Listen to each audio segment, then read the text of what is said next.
I had this original hood that came from EPAX. It was their first hood that they made and that they shipped their units with. It's the orange one, the one that apparently cracks really easily. Unfortunately for some it did. For me, it arrived in one piece. So right now it's in two parts. I ended up cutting it with the Dremel tool. With this particular disc, it's a diamond disc. And it's very, very, very thin. As opposed to the reinforced cut-off wheels. These are thin as well, it's just that it's probably twice the thickness of the diamond one, but it's not that bad. Like it's not really a problem in the end, because these are much cheaper, especially if you use a knockoff. Like they get shipped with the Dremel tool usually, or with, I have a Wen instead of a Dremel. It's WEN, it's much cheaper and it works perfectly. It has an extension wand and that wand does wonders. So the reason that I used the diamond blade was to create a very tiny gap when it cuts, rather than cutting the considerable chunk out of it. But in the end, it doesn't really matter because of the rubber seal. I was looking for various seals and I realized that nothing really fit my project. I ordered quite a few off various websites and none of them actually, performed the way that I wanted them to. So I ended up designing seals. You can scale it to your printer, just scale it lengthwise. And same goes at the top, it's split right at the middle. If the lid were to close really fast, it would hit the rubber lip instead of hitting the acrylic and then shattering. Since it's a T-shaped seal, I don't know if you will be able to see over there, it's pretty much the same thickness as the acrylic. Then it means that, there's no dust coming in the enclosure. These two lids are close to being the same width. They're not.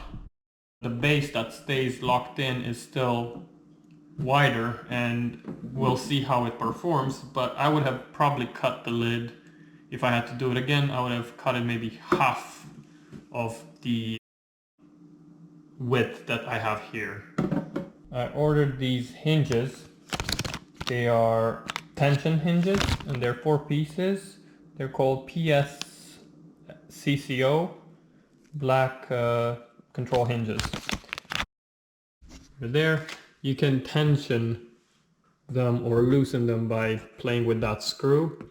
Mark this and then place the hinges right at the midpoint and just draw the circles of where the holes should be for these to be fully lined up. I did it so the screw is at the back with the part that stays on the printer, and that way the hinge point is kind of in the middle. In terms of other materials that I have used, I used number 6 32 nuts, and then the screws or bolts, they're the Phillips, and they are half an inch. They are half an inch in length. And yeah, I also used washers to go with them, so they would come from the bottom and not create too much stress on the hole.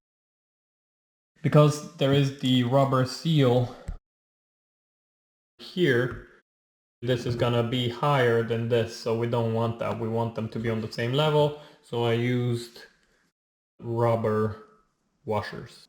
They are 1/8 of an inch thick. I've tried various ways to glue these on, like double-sided 3M tape, various glues, super glues, epoxy, two-part epoxy. Nothing really worked very well. The best that actually worked is medium clear cement. So this is clear, like it doesn't have to be this particular kind, but it's the adhesive that they use to glue the PVC pipes together for drainage. The plumbers use them, so you can get one at the hardware store. One of these ones. Be careful because it stinks like heck. I mean, it doesn't stink bad to me because I also do plumbing, but it stinks. It's a strong smell. So just apply that on the rubber and clamp them, and then it's quite solid. If you really put all your might into it to pull them off, it will come off, but as you can see, it's bending the acrylic rather than coming off. So that's good, that's what we want. And there won't be too much stress on them, so that should be alright. I've already put the hinges on the lid. Let's try and put them on the base.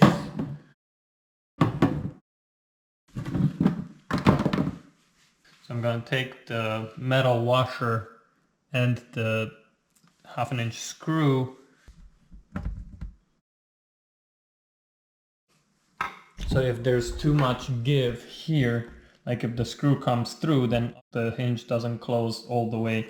You can see the screw is pretty much right at the edge like that, so that's good.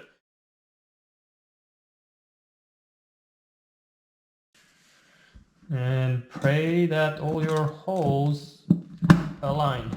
If they don't fully align, don't panic. Just, you know, create the original hole slightly bigger.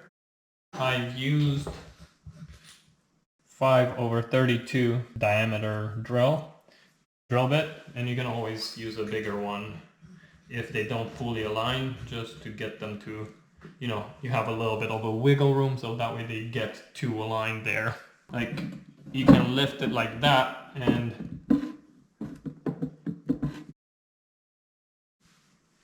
it stays on its own. So that's kind of the issue that people were having with the door version, that you cannot get your vat out to swap it out, but this way you can get it because it's this is a tried and tested method. And as I said, even though I would have done the base wider and then the lid narrower, it still works. So the way that I'm going to get around it is I printed some hooks, little hooks, and I'm going to anchor it to the printer, like put them here and then put the other two on the printer, and then just use rubber bands to connect them, so that way, like, you know, on the sides and 1 or 2 in the back, so that way it actually stays in place.